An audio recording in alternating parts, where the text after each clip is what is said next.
Hello everyone. So here we are with the EOM2 analysis, and I'll be starting with DILR, followed by my colleagues will take you through the other sections. So here I share my presentation before we start.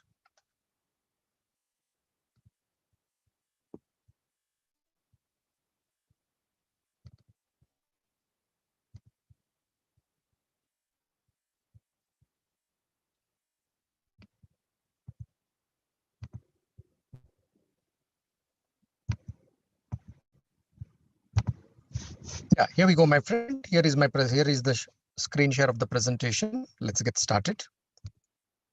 So I hope you have taken the test and you enjoyed this particular section. There were some tricky ones as well, and very interesting puzzles, interesting data sets were given in this particular puzzle in this particular section. So you will let me put you at this stage of your preparation, and let me firstly categorize as to three types of people: those who have taken the test.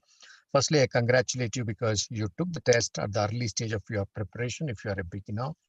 And most of you could be at the intermediate stage of your preparation. Please watch EOM1 live, EOM1 analysis. So what I meant by beginner, intermediate, and advanced, very few people would be at the advanced stage of their preparation at this point in time.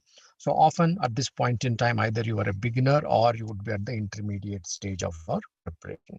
So the things to be kept in mind while you are looking at DILR section. So one is the familiarity. If you are a beginner, then there would be a lack of familiarity.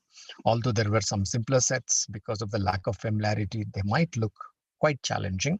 And the second thing is the strength. If you're a beginner, then you might not have realized the strength, your own strengths, but you are at least at the intermediate stage of your preparation, you would say that what are your strengths and what are not your strengths. Not your strengths are definitely the areas that you got to kind of work upon. What are the strengths? For some people, pure DI is a strength. For some people, the pure LR is a strength. For some people, the reasoning based DIs are a strength. So these are the three kinds of categorization that we do broadly, right? And then we have the MCQs and non-MCQ questions. If there is a set which is dominated by non-MCQs, or the entire set is of non-MCQs, that is type in the answer type.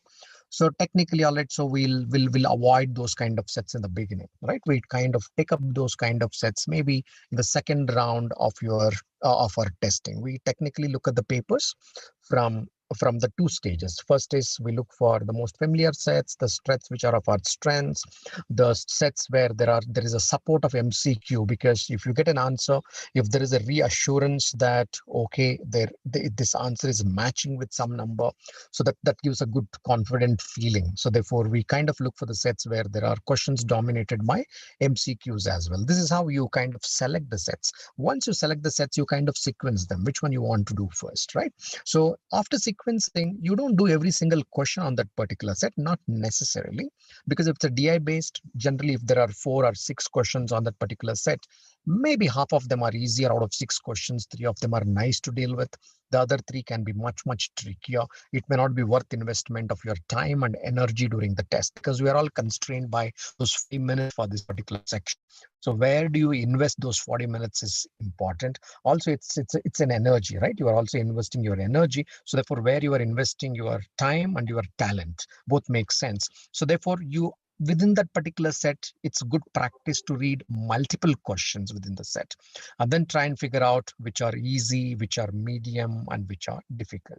So that would kind of make sense. So pick up the easy and medium questions by your gut feeling. Naturally, with your more experience, you can have that, you would be able to calibrate the questions. With less experience of solving, less experience of preparation, so naturally it may become a little difficult to understand which is the medium difficulty question or which is the difficult question.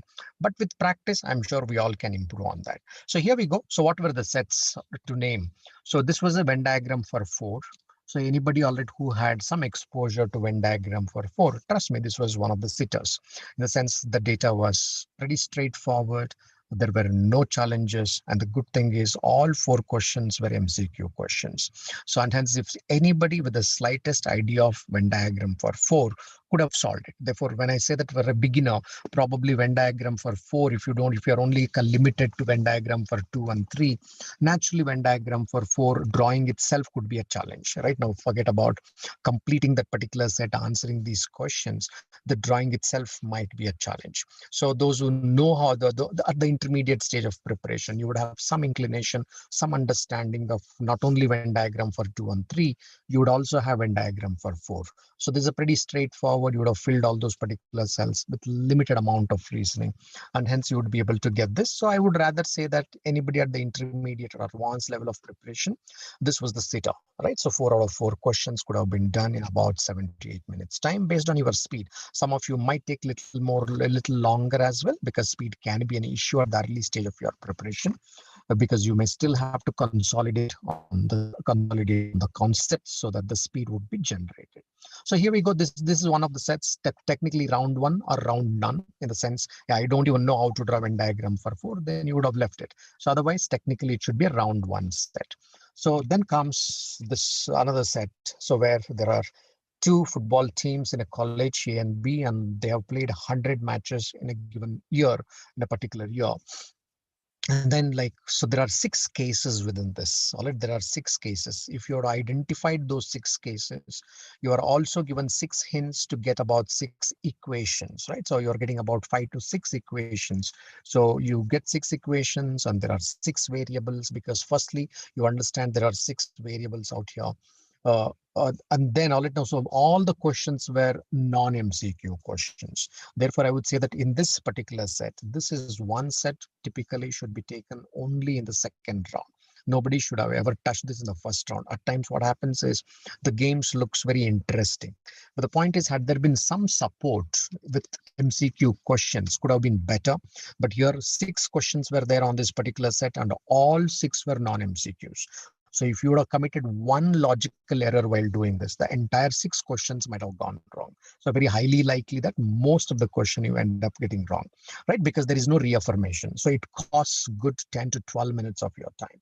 So because you tend to be extra cautious as well when it is a non-MCQ kind of question. So considering that, this must be taken only towards the end. Once you say that, okay, I finished all that I could. Now anyway, I need to plunge into some of the difficult set, you can get into this. This was one of the most difficult set, for simple reason that all 6 were non-MCQ questions. There is no reaffirmation on what you are doing. So considering that, this should be definitely taken in the second round. It could have costed you about 10 to 12 minutes kind of time as well. All right, then it was followed by another set, which was a simpler one. So anybody with certain understanding of averages should have done this, because this was combination of the quant-based reasoning, we can call it, combination of a simple equation, because it was, every question had just one variable in it, right? So therefore, it's combination of simple equation and averages. So anybody, those who have done simple averages, not even the weighted averages, this was just built on the concept of simple averages and as equation, right? So considering that, so anybody with understanding of this should have, and there were 2 questions, although this set had about 6 questions, there were 2 questions where there were answer options. So you could pick up one of those particular questions, although one of them was harder, you could have picked up at least one of them, just to understand that what you are doing is making, you are doing the things in the right direction. So with that affirmation, you could have solved some of the non-MCQ questions, which were literally simple, right? Actually, there were 4 non-MCQ questions, out of which 2 of them were little sitters. After just reading and having one look at the data, anybody should have picked up those 2 questions. So therefore, I would rather say this could have been either taken up in the first round or in the second round. But this is one of the must-do kind of sets, for a simple reason that at least 3 questions out of 6 questions were quite doable. I won't say that all 6 were doable. So, but for anybody, 3 were definitely kind of doable. Right, so somebody should have picked up either in the first round or in the second round, because it's easy to understand, less data, and very easy to comprehend as well. All right, and there was a reassurance in the form of those 2 questions with MCQs. So therefore, picking of the sets was also important here. If you have picked the right kind of sets, invested your time at the right areas, I'm sure getting the good score is not a big challenge out here. So this is followed by one of your favorite kind of sets, so where it looks like simple data with about 6 cities the person visited, which city he visited first, in what way it is ranked. So it is kind of like one of those particular sets which is inviting to solve, right? Definitely anybody with slighted understanding of logical reasoning. So this would be a kind of inviting sets because you just have 6 cities. You have to rank those particular cities, certain conditions are given, and you have to find the order in which this particular person, Tarak, has visited these particular cities. Sure, all right, either you could have done it in the first round or in the second round based on the momentum. After you read this, you got that idea, because even before you go to those 6 conditions, there was something which was said. So if you miss already, there was something which was said. If that was understood well, the first paragraph, the second half of this first paragraph, it was understood well. You got what author is trying to communicate. Definitely you could have taken up in the first round. Otherwise, it's worth giving a shot in the second round, right? Okay. So then this was the final set. This is another inviting sets because you can kind of make a grid. There are about there are about 4 sections, and 6 people have written this particular test. So therefore you kind of rank them 1 to 6 right across the 4 sections. That was this particular game. This is one of those sets which you could have done a little bit, just kind of a Sudoku, where in Sudoku you fill the kind of numbers. Instead, you might end up filling here the alphabets. Probably George can be taken as G, Thomas might have been taken as T, S. So whatever, all in that particular fashion. This is one set. Anybody having certain understanding of Sudoku kind of puzzles definitely would have gone into this, because the logic remains same. There you fill digits. So here you kind of fill the letters, right? So this is one of those sets. So one should have definitely picked between 17 to 20, at least one set between 17 to 20 and 21 to 24.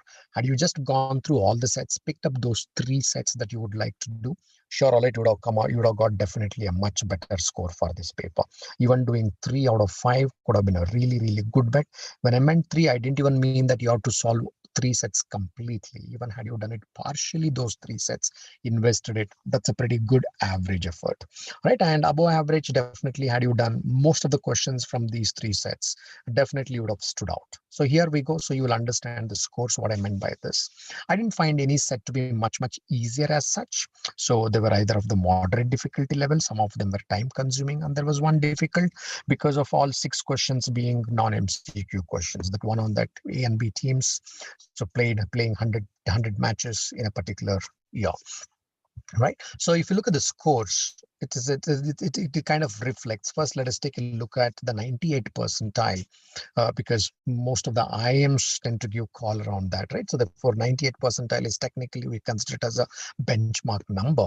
So 98 percentile, even if you look at it, about 12 attempts, as I said, about 3 sets here and there, right? About 12 attempts with a score of 30 odd, about 32, should have done about 98 percentile, which is really interesting, and it's achievable. About 12 questions. Now think about it, 40 minutes of time being invested in about 3 sets to get about 12 questions. All right, it's pretty much doable. So you just have to keep calm, and then you got to select it. You need to have a game plan before you enter into the section. So had you got certain game plan and you'd have tested that game plan, I'm sure already you would have done about somewhere around 10 questions, 10 to 12 questions. I'm not saying that 12 must have been done. About 10 attempts, you could have got about 95 percentile. All right, even if you look at that, even if you look at all at 90 percentile, just about less than 10 attempts, still you would have got into the fancy figures of 90s, right? So therefore, all it's saying that, okay, 90 percentile is not a great challenge, provided you would have stayed calm and you would have looked at those kind of at least 2 sets you would have picked up. So 2 or 3 sets you kind of picked up and done partially here and there with less number of errors. So definitely, all right, you would have done some justice of getting into the 90th percentile. So which would be a good effort at this point in time. So that is from my side. So I will hand it over to Saurabh sir for the quant section. Saurabh sir, over to you.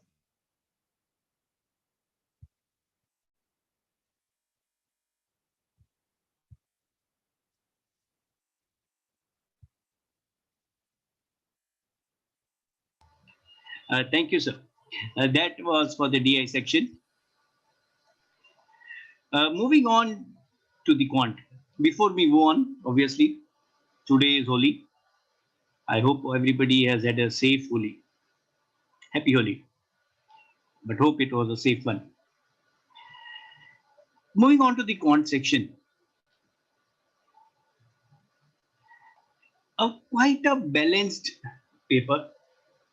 The paper was quite balanced, no big bias towards any of the topics. We'll first look at the topic distribution, then the question mapping, how many were easy, what type of questions were easy, moderate, and difficult. And we'll look at the expected percentile and attempts. As I said, a lot of topics, quite a balanced paper.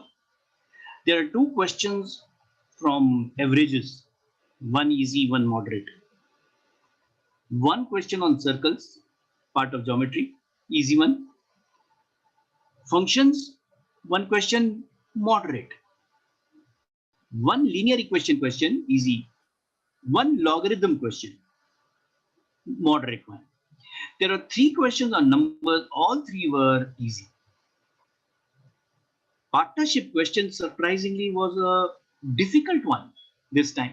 Partnership otherwise would be quite easy or moderate. This was difficult. One question on permutation combination, easy.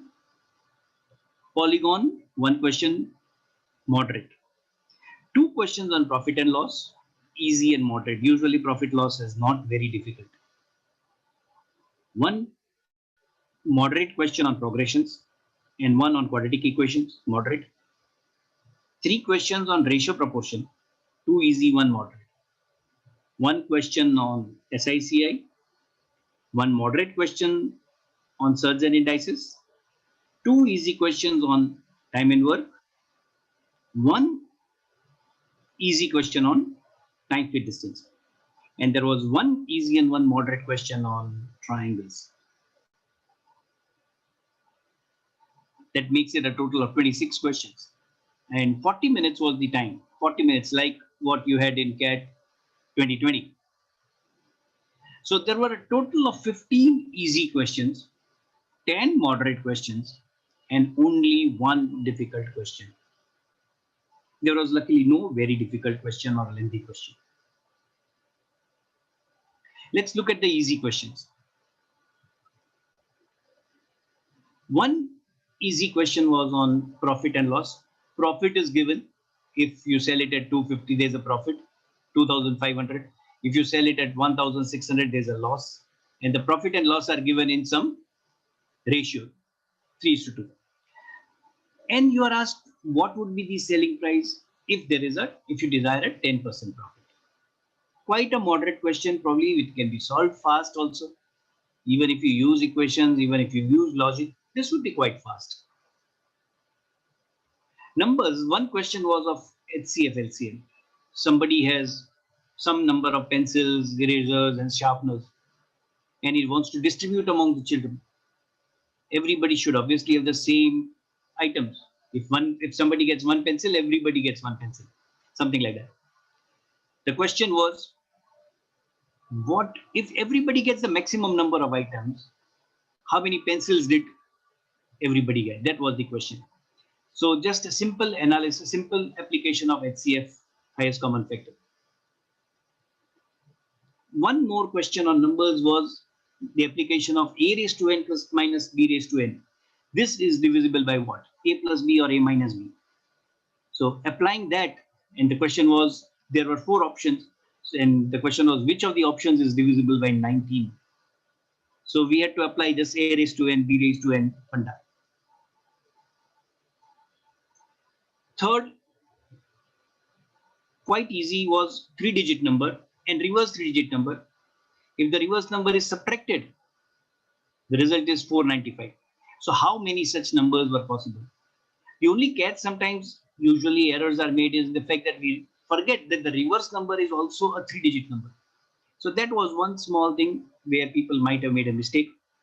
Otherwise, quite easy. Linear equations. The data said that the father's age is 5 times his son's age. After some year, the father's age will be twice his son's age. And then you are asked compare the ages of the son, the future age and the present age. How many times is it? So quite an easy one, even if you use linear equations. Averages. In a class, there were 108 students. Their average was given. There were 38 toppers. I don't know why 38, but there were 38 toppers. And their average was also given. The question was, what is the average of the others? Again, if you use a logical way out, it would be quite fast. An easy question. Ratio proportions, another easy question. 3 friends had marbles. They were distributed among them and the ratio was given. Then there's a hypothetical situation. If the marbles had been distributed by colors, a second ratio is given. The ratio would be this. Then they actually redistribute the marbles by weight. And then the third ratio is given. And then you are asked, what is the minimum possible number of marbles with one of them? Probably the first one. So just very basic fundamentals of ratio proportion. Another was ratio proportion is even simpler one. Incomes and expenditure ratios of husband and wife are given. And you are simply asked, who saves more? The husband, the wife, who saves more? So very simple logical question. SICI question may not be very easy if you use equations. Logical method was quite good. Compound interest for 3 years, all 3 years collectively was given. I believe it was 80,800, 80,080. And then 20% was the rate of interest. And you are asked, find the 4th year's interest. So with the logical method, this would have been easy. Time, speed, distance, one question. Quite an easy time this time. Speeds of 2 people are given. I think it was 24 and 36. If they moved in the same direction, they would meet in some amount of time. That time is given. And your question is, if they moved in opposite direction towards each other, then what would be the time? So it was just the application of relative speed. Permutation combination. Direct equation based question. Maybe you discuss this equation in your class. Distribution of 20 identical chocolates. Identical was the key part. Identical chocolates among 5 boys. Boys are always distinct. So it was identical, distinct receivers. Direct application of the equation and you would have an answer. And sometimes you get answers just by the unit digit. So you don't even actually carry out the entire multiplication. Time and work, there were questions. 3 people can do a job in the days that were given. They all start together. A leaves 5 days after the work start.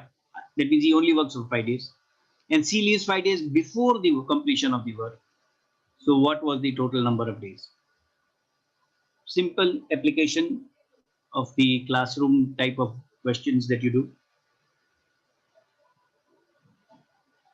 Another very similar classroom type of a question. There is work worth 1,440 rupees. 2 people can do it in 24 and 36 days individually, respectively. But with the help of the third person, they completed the work in 12 days. So what should be the third person's share? Probably a question very similar to what you've done in your classroom.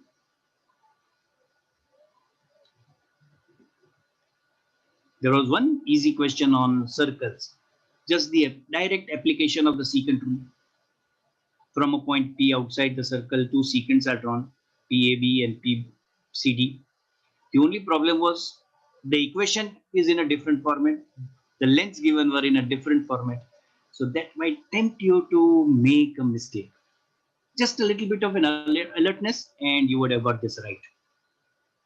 You can't miss these questions. Triangles. 3 sides are given and you are asked to find the radius. You remember 2 equations. Probably there are 5 given equations and maybe we need to discuss 1 or 2 more. You just equate 2 equations and you have the in radius Direct, you can even remember the direct equation for the in radius given the three sides. Easy question. Let's see the moderate ones. One question on profit loss was a moderate question. Moderate because there was a little bit of a calculation to be done. Two free items were given with 5, and a customer bargains and gets 20% discount. The markup is 138%. 138%. And because of this high markup, there is still a profit of 108 rupees. So what is the CP? The cost price had to be calculated. Quite good if you do it logically. Quadratic equations, again a standard question. Two people trying to solve, or two people are given the task to solve a quadratic equation. Both of them copy the equation obviously first. So one makes a mistake in copying down the B part, the standard B part. And the second makes a mistake of copying down the C part. Both of them turn out with their own set of roots, and we are asked the correct roots. What are the correct roots? So taking one person's sum and the other person's product, and you would have the correct roots. Surds and indices. 4 pairs of numbers are given in the format root A plus root B. All 4, of course, were even in the options. And then you are asked which pair is the largest. Just one more thing was needed: observation skills. In all of the 4 options, if you would see, or the pairs given, you would see that A plus B remains constant. So one observation and you would have an answer probably very fast. Logarithm. A number is defined n as log 4 plus log 5 plus log 6 till log 10. And then you are asked n is between which integers. So is n between 3 and 4, 4 and 5, 5 and 6, 6 and 7, something like that. And quite easy question. Maybe moderate because it could take a little time to solve and get that number, multiply and get those numbers. One question on progressions.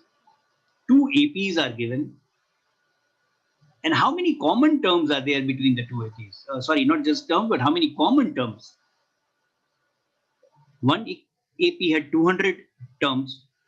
The second AP had 160 terms. And you are asked how many terms are common between the 2 APs. Luckily, as usual, the first common term was visible on your screen. So you didn't have to actually calculate the first common term. You could see it on the screen and then solve the rest of it.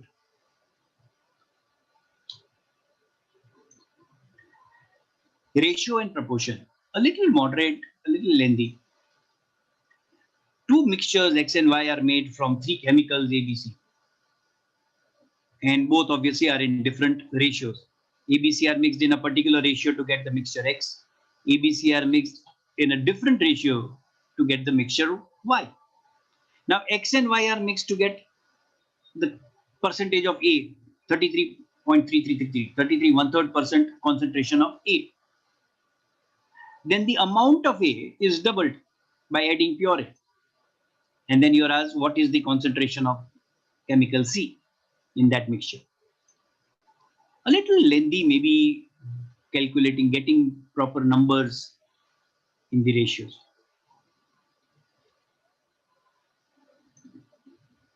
And this I would probably call an easy question rather than moderate.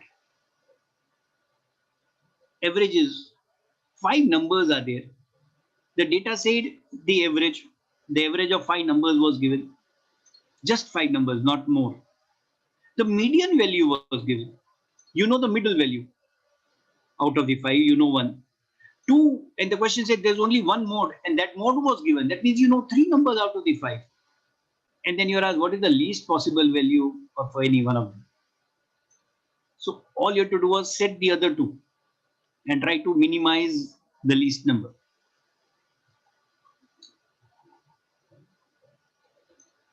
Functions. An interesting function if you understood the function. Otherwise, a little lengthy to solve. Given a function was defined, I think it was 1 plus x upon x plus 1 upon x minus 1. And you were asked, find f inverse of 1.6. So if you understood that function, it was probably very easy. Otherwise, moderate. Yes, you would have to calculate, do the reverse calculation.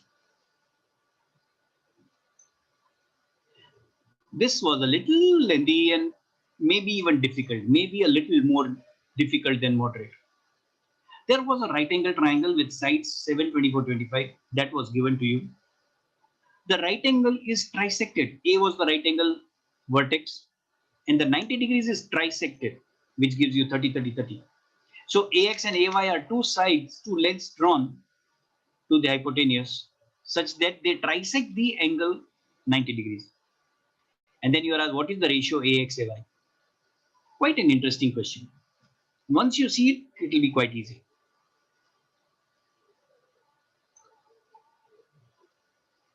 Standard regular hexagon question. You join 4 midpoints of a regular hexagon to form a rectangle. What is the area of that rectangle? If you have gone through geometry, you have done a bit of hard work, this would be rather easy than moderate. Yes, if you have to calculate things, it's a moderate question. Maybe even a little lengthy calculations if you have to start from scratch. And now the last difficult or time-consuming question from partnership. As I said, surprisingly, this was a difficult question. Two people, A and B, start a partnership. A manages the firm, or he is taking care of the daily day-to-day work. So he gets 20% of the profit first. Now there are three situations. First, of course, is the actual situation. He gets 20% of the profit and the 80%, remaining 80% is divided in the ratio of the investments as usual. That was the usual case. And that's what happened. Then there were two hypothetical cases. The first case said, okay, if everything was divided equally, that means they got 50-50, half profit. If the profit is divided equally, half, then A would lose 50,000 rupees. Okay. And instead of half, if they shared the entire profit in the ratio of their investment, then A would further lose 50,000, another 50,000. That means total 1 lakh loss from the original situation. So based on that, now you were to find what is the total profit. You can form equations and do that. Maybe a very unusual question, so I'm putting it as difficult. And actually it was a little time consuming if you formed equations. If you see the written solution, it is with equations. But the video explanation will tell you the logical way out. So don't forget to see the video explanations. So there's a logical way out for some of the questions, which is usually a little faster. So these were the 26 questions.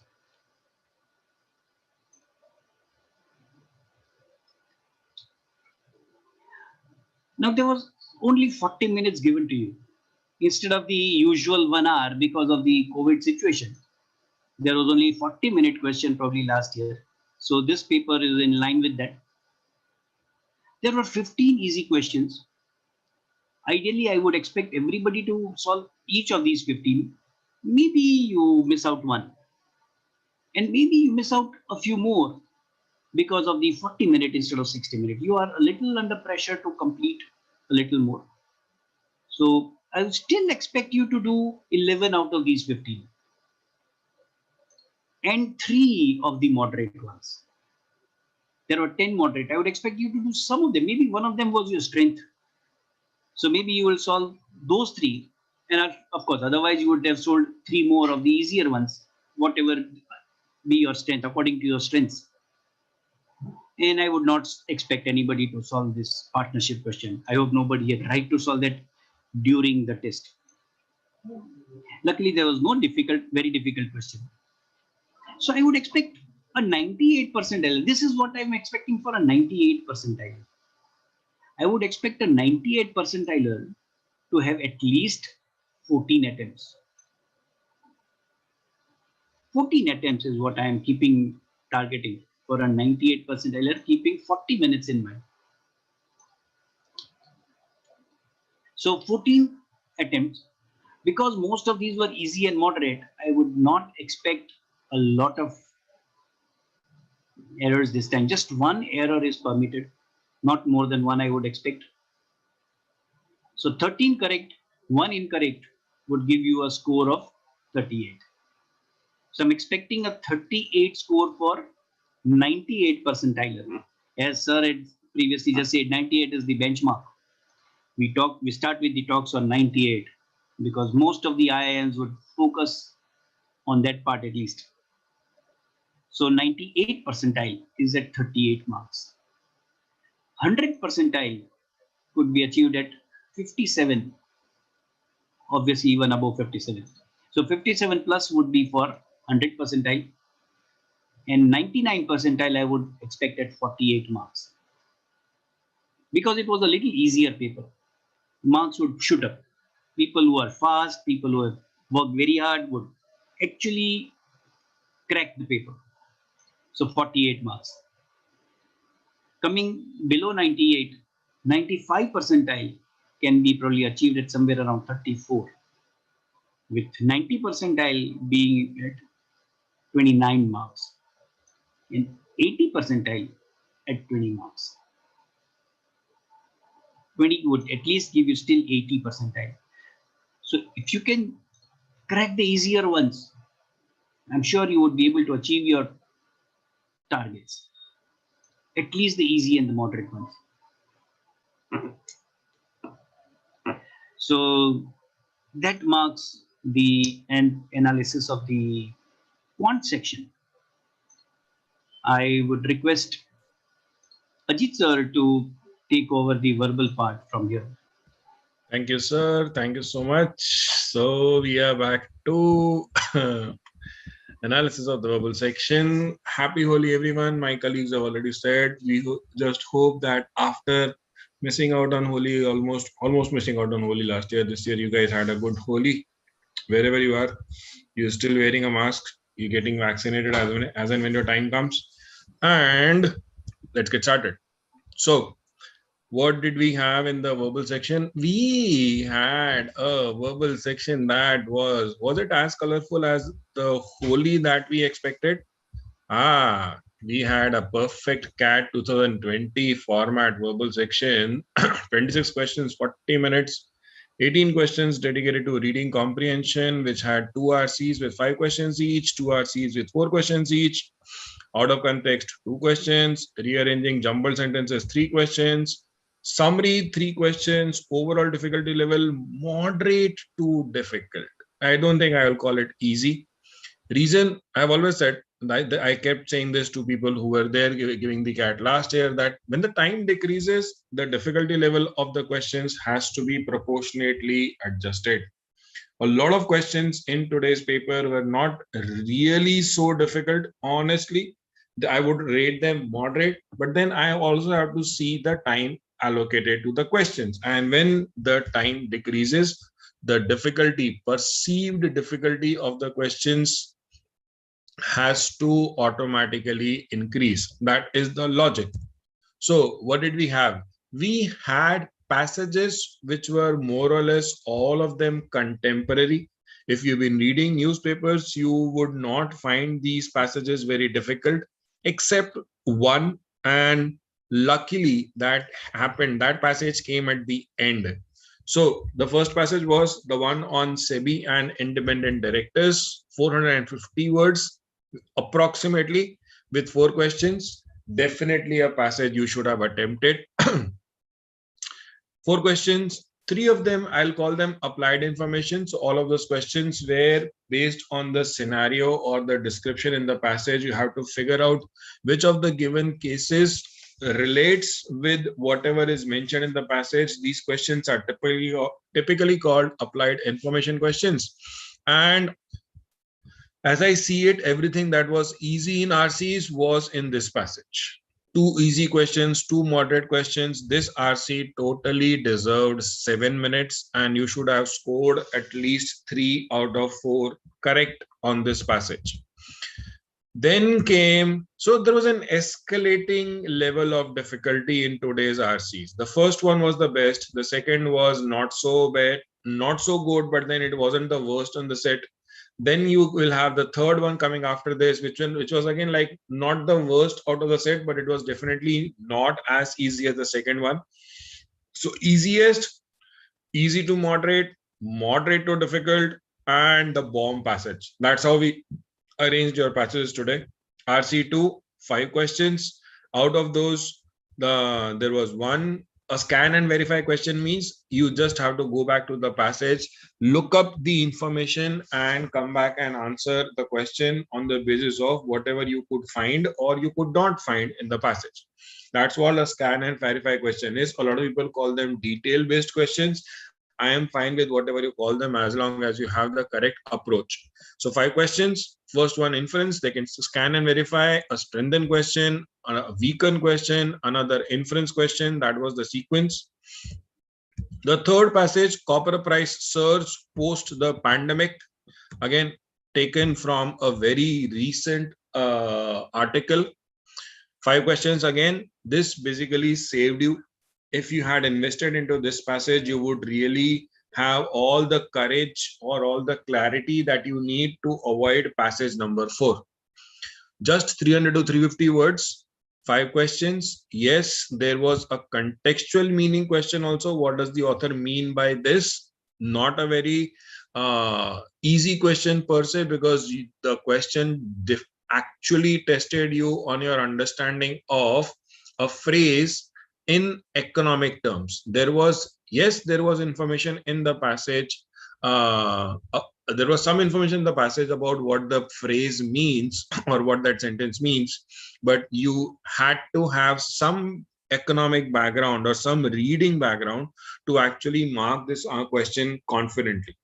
Also, because this is question number 14. So by the time people reach question number 14, unless you are really, really good with your selection skills, by the time you reach question number 14, you look at the clock and you are staring at around 28 or 29 minutes gone, which means there is a default stress, which is why, like I said earlier, this is not a difficult question. Neither question number 12 nor question number 14. In a utopian scenario, these would not be difficult questions. If CAT gave you 60 minutes for the verbal section, these questions again would not be difficult. They would be moderate. But when CAT gives you only 40 minutes for the verbal section, oh, these are difficult questions because they require some time and some uninterrupted focus. And obviously, you don't want to not give the effort that is required to get all the questions correct in a particular passage. That brought me to gender inequality and economic performance. Oh God. Look at that difficulty level. Difficult, moderate. 3 questions based on critical reasoning, 1 question based on your ability to scan through the passage, but then scan what? Look up what? This passage would definitely appeal to people who have been reading this kind of stuff, 1, and people who ended up on this passage clearly because they did not want to start with some other passage. And now that you are stuck with this passage, you want to give it some effort. And so yes, if someone had taken RC4, the 4th passage before the other passages, maybe you would not have found it so difficult because you were very driven and very motivated to give your best effort and read it properly. When I was analyzing this paper, because a part of the analysis at Endeavor is that every faculty member has to solve the paper. So when I was solving this paper, because I don't have the constraints of getting a very high score, I just went in the sequence, and by the time I reached passage number 4, and when I started reading it after attempting the first 3 passages and getting everything correct, when I started reading passage 4, I realized that this passage is going to be very, very testing. So anyways, 15, 16, 17, 18, those 4 questions, a lot of you, if you could jump, would have jumped over this passage and come to the parajumbles. There were 3 of them One of them was easy. In fact, it was very, very easy. Two of them, I would rate them as moderate. Why moderate? Because I anticipate that a lot of you would not have started with parajumpers. Had you started with parajumpers, both the questions that you see labeled moderate here would have felt easy. But no, so many of you would have started with passages, which is why in parajumpers you would have spent on an average maybe around 1.5 minutes. That's what makes them moderate. Had you given both of these questions, 19 and 21, had you given them 2 to 2.5 minutes, you would not have found them moderate, you would have found them easy. Summary questions, almost like a bomb. Like there was nothing easy about summaries today. Even the question number 23 that I have marked moderate, for a lot of you, that would be difficult. Reason, the choices almost everywhere were close choices. You would want to look at everything that you know about summaries, that a particular summary answer choice is incorrect because it is logically incorrect, or a particular answer is incorrect because it does not does not present complete information, or a particular answer choice is incorrect because it derives an inference which is not required. All of it got tested today. I mean, if you were not paying a lot of attention in reading the answer choices, you would just find them way too similar to each other. So yes, that was a bomb. Like for a lot of you who are targeting a 98 percentile on this test, you could have left all three summary questions. But then many of you would not have left those summary questions. Why? Because the first passage talked about transcontinental cables and Elon Musk. These are exactly the kind of traps you do not want to fall into on your test. The more you fall into such traps, you read transcontinental cables, oh, this is easy to read. And then you read Elon Musk and like, I'm going to attempt it. When the choices tell you that the answer choices are, when the choices tell you that the question is very tricky, take my word for it, just quit. Quit because there is something else coming up. Out of context questions, wonderful questions. For me, both of them were very easy. The aerosol cans one, as well as the mining controversy one, these two you should have gotten correct.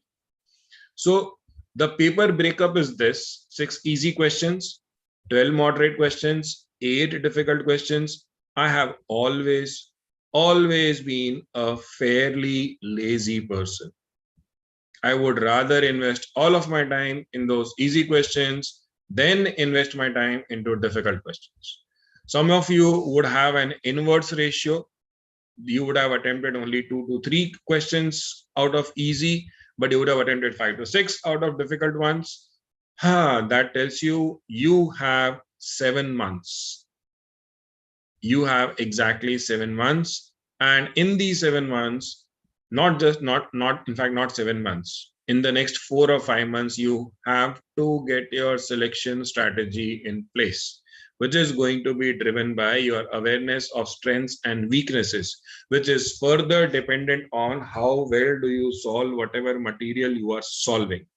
So the next 1.5 months, focus on material solving, get your strengths and weaknesses in place so that you don't make the kind of mistakes that you made today.